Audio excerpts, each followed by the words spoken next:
Le monde du vivant avec Jean-Yves Cretin, entomologiste, spécialiste donc des insectes. Jean-Yves, bonjour. Bonjour.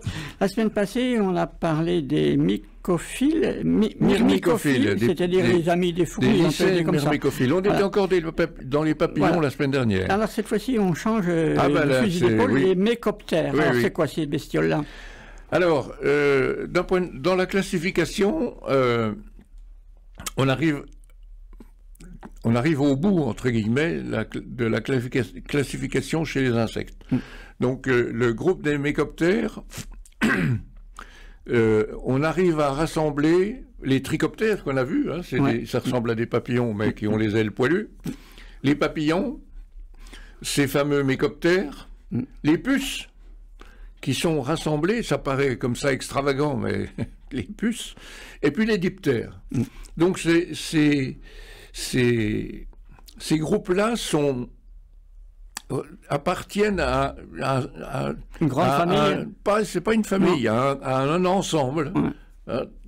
Et même si ça peut paraître surprenant, comme ça, rien qu'en les regardant, on s'aperçoit qu'ils ont tous un certain nombre de points communs, et en particulier avec les classifications modernes qui utilisent la génétique, on arrive à leur trouver en effet une parenté. Alors, bon, entre les mécoptères qu'on va voir aujourd'hui et les papillons, qu'est-ce qui leur reste en commun? Peut-être 4 ailes qui se voient comme ça. Mais la structure des ailes, par exemple, ou le mode d'organisation du thorax, ou les yeux, ou un certain nombre de critères, les rapprochent. C'est un peu comme nous, on pourrait se comparer à des grands singes. Bon, on a en gros comme ça le même aspect, mais pas dans le détail. Donc, ce groupe de mécoptères, déjà, ça veut dire à ailes longues. Voilà, si on faisait une traduction, hein, c'est du grec de cuisine. Hein. Mékos, c'est la longueur, ça exprime quelque chose de long, et puis ptéron, c'est le vocable qu'on peut traduire par aile. Donc il y a 4 ailes, en général, parce qu'on verra qu'il y a un petit groupe où elles existent encore, mais elles sont, comme on dit, vestigiales, c'est-à-dire qu'il n'en reste presque plus, ça ne peut pas servir à voler. Ça, c'est des moignons, voilà des moignons. Donc,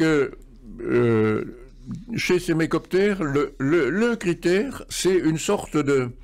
Alors, pour ceux qui ont la possibilité d'aller sur un ordinateur, hein, vous chercherez Panorpe, Panorpe, ou mouche scorpion, et vous allez avoir en image le prototype, entre guillemets, d'un mécoptère. Alors, pourquoi mouche scorpion? Parce que dans le temps, la systématique était simple, hein. Il y avait les mouches, il y avait les vers, enfin, on ne se compliquait pas la vie.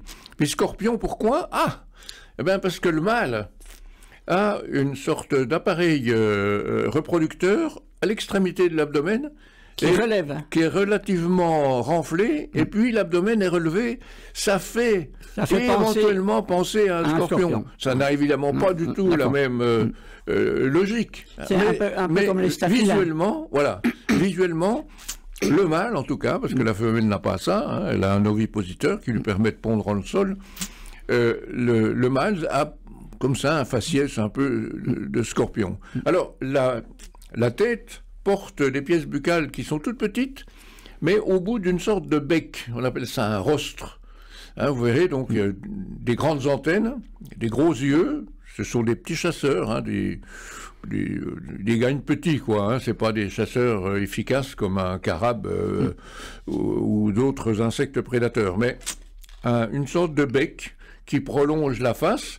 Et puis, à l'extrémité, se trouvent les pièces buccales efficaces, qui permettent de se nourrir, ronger. Ils mangent soit des petits insectes, des petits pucerons, des trucs comme ça, ou alors des cadavres. Ou éventuellement même des fruits dans certaines circonstances. Alors, la larve ressemble à une chenille. Hein, ça fait la transition. Hein, on parlait des papillons, encore la semaine dernière, dont les larves sont des chenilles. Donc ici, ça ressemble à une chenille. C'est évidemment, vu de près, c'est plus une chenille, mais ça ressemble à une chenille. Elle fait un cocon de la même façon, hein, elle s'enferme au moment de la métamorphose. Donc, vous voyez qu'il y a une parenté là assez marquée. Il y a une 600aine d'espèces dans le monde, on en a une dizaine en Europe, enfin même en France, une dizaine. Et elles se ressemblent toutes.